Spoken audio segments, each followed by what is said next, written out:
News of the peso taking a dive to its lowest in almost 13 years. Now, while analysts warn that rising inflation is set to drag the currency down even further, exporters are drawing strength from the weakening peso. Bim Santos with the story.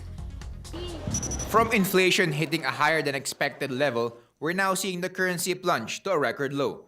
The peso inched closer to the 50 for a dollar in today's trading at 53 pesos and 97 centavos before closing at 53 pesos and 73 centavos to a dollar. An analyst says investor sentiment continues to be weighed down by unrelenting inflation.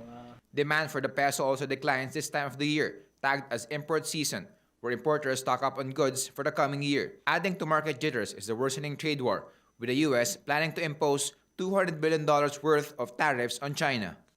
Your weak inflation, it's the import season, trade balance is widening. The risk premium is also growing because the foreign funds, the dollar strengthening, so there's more incentive for the foreign funds just to keep it there. And if inflation continues unabated, the peso may breach through the 55 to a dollar territory before the year ends. I think right now, if we can manage it, I'm hoping that we don't test 55. Now, if inflation falls further, if it doesn't peak during the fourth quarter, and I think it could hit 55.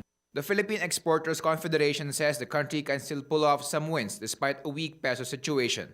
Yung strong peso, strong republic, no longer true because now there are more people, Filipinos, depending on a stronger dollar than a stronger peso. For instance, there's about 12 million OFWs. Good news yung paghina ng piso, provided it is not fast, you know? And that will be helping to the economy. The Bangko Sentral ng Pilipinas reiterated their commitment in keeping inflation at bay.